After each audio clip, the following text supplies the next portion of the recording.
যতটা দেখেছি যে মানুষ বিরক্ত হচ্ছে, তার চেয়ে বেশি আমরা দেখেছি মানুষের সমর্থন।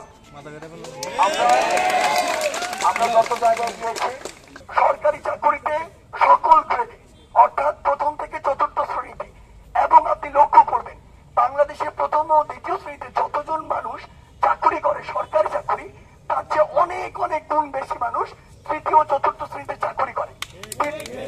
আমরা অভিভাবকদের সমর্থন পাচ্ছি, কারণ প্রত্যেকটা অভিভাবক তার সন্তানের নিরাপদ ভবিষ্যৎ চায়। প্রত্যেকটা অভিভাবক চায় মেধাবী জনপ্রশাসন বাংলাদেশ নিয়ন্ত্রণ করুক। প্রত্যেকটা অভিভাবক চায় বাংলাদেশ নির্মাণের সারথি হোক মেধাবীরা।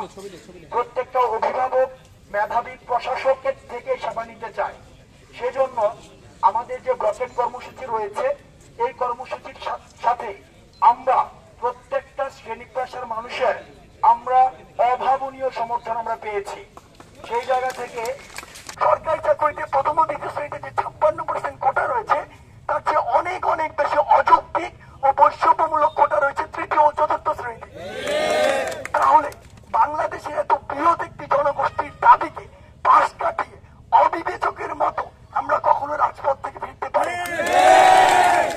3টা থেকে আমরা কর্মসূচি দিতে চাই, কিন্তু ছাত্ররা বলে যে সকাল সন্ধ্যা এবং অনির্দিষ্টকালের জন্য কর্মসূচি।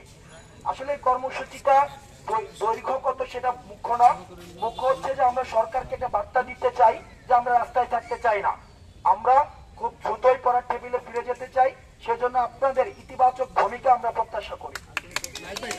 বৈষম্য বিরোধী ছাত্র আন্দোলন যে দাবিগুলো নিয়ে কাজ করছে, এটি বাংলাদেশের পুরো বাংলাদেশের তরুণ সমাজ এবং চাকরি প্রত্যাশী সবাইকে রিপ্রেজেন্ট করে। সবার কথা চিন্তা করে আমরা ততক্ষণ পর্যন্ত রাজপথে থাকবো যতক্ষণ পর্যন্ত আমাদের ওই এক দফা বাস্তবায়িত না হয়। এখন সকল গ্রেডে কোটার একটা যৌক্তিক সংশোধন চাচ্ছি। ফলত এটা কিন্তু আদালতের আর এখতিয়ার না। আদালতে ছিল 18 পরিপত্রের বিষয়টি, যেটি প্রথম ও দ্বিতীয় শ্রেণীর বিবেচনা ছিল, কিন্তু সকল গ্রেডে কোটার যৌক্তিক একটি সংস্কার কিন্তু সরকার চাইলে এখন করতে পারে। এটি আদালতের আওতাভুক্ত নয়, ফলত আদালতের সাথে আমাদের আন্দোলনের কোনো সম্পর্ক নেই।